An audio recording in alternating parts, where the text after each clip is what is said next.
Hi everyone, today we're going to go over our surface area lesson part 2 using nets and formulas. We're going to go over two new shapes today. The first being a triangular prism, the second is going to be a cylinder. So let's jump right into it. Just like last week, I'll introduce the formula. The formula is base times height. Now I've color coordinated these to hopefully, to give you an idea of what we're calculating. Then we'll break down why the formula is put together like this based on the different shapes that we find in the triangular prism. So it's base times height. Okay, the height being the watermark, base is the green here. We've got 2 times length times sides, right? There's 2 rectangles here, and then the base, which is length times base. So the triangular prism, getting a bit ahead of myself here, has one pair of identical triangles. Now the area, the triangles are here, the front and the back. So the area for a triangle is base times height divided by 2. The reason why we do base times height is if we could do divide by 2, that gives us the area of one triangle, but we'd have to multiply it by 2. And we learned with systematic substitution that divide by 2, multiply by 2 straight after is redundant. It puts the value at 0. It neutralizes it. So again, when you're doing the area of a triangle, when you do base times height, it creates the area of 2 identical triangles that create a square. So in this case, instead of divided by 2, multiplied by 2, we just go base times height, and that gives us the area of both triangles. One pair of identical rectangles, which are the sides, you can see here, they're shared by the length at the bottom, shared by the base rectangle, and the side length of the triangles. So there's one on this side and one on that side. So that's why we multiply it by 2. Length times side gets us 1 rectangle here, and there's 2 that make up, I guess you could call that the roof. If this was a tent, that would be the roof of the tent.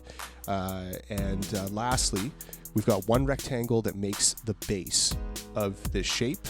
So that is length times base. I did not color coordinate that correctly, sorry, that should be blue, but it is the length here, and then the base of the triangle, which sometimes you have 3 identical triangles making up the sides and the base. In this case, for the example today, we will look at one where the base is slightly different. As always, we have to follow BEDMAS to solve properly the order of operations, which is up at the top left here if you need a reminder. So here's what the triangular prism looks like broken down as a net. We have some values put in here. The side lengths of the triangles are 5, the height 4.2, the base 4, and the length of the rectangles is 6. So you can see the rectangles all share the same length, but they sometimes share the same different widths, right? Okay, so let's hop to it here. So base times height plus 2 length times side. So length times side are these side ones, identical rectangles, and then length times base, which is the base of our triangular prism. So first things first, we want to insert the numbers in place of the variables. So I'm going to put everything in brackets. So the base is 4, the height is 4.2, so 4 times 4.2 plus, I'm going to put 2 on the outside because I want to solve the brackets first. Inside the brackets is our length times side, so that covers one of the top side panels of the triangular prism. So base times side length of the triangle. And then lastly, we're adding length times base, the length being the length here, and then the base of the triangle, which creates a slightly different rectangle. This is not a scale drawing, so please don't judge it based on that. We're just going to go purely on the numbers right now. So when we do, next we want to complete each bracket, first thing in BEDMAS. 16.8 is the result of 4 times 4.2. I'm not going to solve 2 times 6 times 5 yet. We're going to do this purely based on BEDMAS. So we've solved inside the bracket 6 times 5, right? 6 and 5, side length. That equals 30 plus length times base, right, for the bottom rectangle. So that's 6 times 4, so that's 24. Next, we don't have any exponents, we don't have any division, but we still have a multiplication. So nothing changes except for we're going to solve for 2 times 30, which equals 60. So we bring it down here. So we still have 16.8 plus 60 plus 24. Lastly, we want to add the remaining shapes. We don't have any subtraction, so that's where it stops. And when we add all those together, we get 100.8 centimeters squared. So that is the surface area of this triangular prism. Let's Let's move on to cylinder. This was a shape we discussed in the Minds On activity yesterday, and thank you for all of you that participated.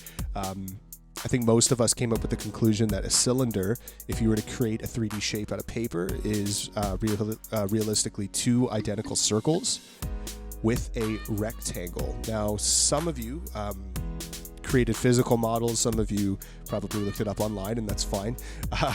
And some of you may have known this as well, just through logic, or if you actually think of it like a can, this length here is directly related to the circumference, or if you forget that term, it's basically the perimeter of a circle, right? It has to wrap around perfectly for it to be a circle. So the formula is 2 pi r h plus 2 pi r squared. Now, if you're looking at that and thinking, oh my goodness, I have no idea what's going on, those are so many different variables. Where do I start? We're going to review the measurement unit that we did that went over calculating circumference, distance around the circle, and the area of the circles. And this will hopefully make sense. And again, relating it to how does the circumference of a circle relate to the rectangle that wraps around the cylinder's sides. So first of all, we've got one pair of identical circles. And if you remember, pi r squared, this last part, solves the area for one circle. So of course, we're going to multiply it by 2 because there's 2 of them. So we figure out pi r squared, multiply it by 2, that gets us the area for both circles, that takes care of it. Then we've got one rectangle. Now the length, sometimes it could be the width, but in this case, the length of the rectangle, again, as I said, it should wrap perfectly around the circumference of the circle. It's equivalent to the circumference of a circle then. So if you remember, circumference is solved by 2 times pi times r, 2 pi r. So 2 pi r gets you that circumference. But there's still one more component. So 2 pi r gets us the length, and the height of the shape is actually the width on this rectangle. So that's why it's 2 pi r, so the length, and then the height is the width. So essentially it's a fancy way of solving for the numbers that we don't have in the rectangle to essentially do a length times width calculation. So let's actually go through solving one of these things. So I wanted to start with providing you all with the diameter. If you remember, the diameter of the circle is the distance from edge to edge of the circle. Now the radius is always half that. It's from the center to the edge. So if I gave you a diameter of 4, we just divide by 2. So our radius is 2. That's very important that we don't put the diameter into the equation versus the radius. And then we've got a height here of 2.5 centimeters. So let's pull up our formula. As always, we need to follow bed mass. It's up in this top left. So first things first, I'm going to insert all the numbers in place of the variables. Now this looks really confusing to some. At first, there's a lot of numbers going on here. We want to make sure that, once again, we do this line by line. You might choose to do it in smaller installments than me, like do one thing per line. Today, for the sake of time, I'm just going to do them all together while following bed mass. But again, do it at your own pace. For me, this works. I do them in the brackets because I can kind of line it up. Here's the 2. For pi, I'm going to use 3.14 today. Obviously, more accuracy would be calculated using the pi button on a calculator, but for grade 8, just to, the expectation is we may not have a scientific calculator. You can do either. Both is right. In fact, using the pi button is more accurate, but both are correct in this case. The radius is 2, and the height is 2.5.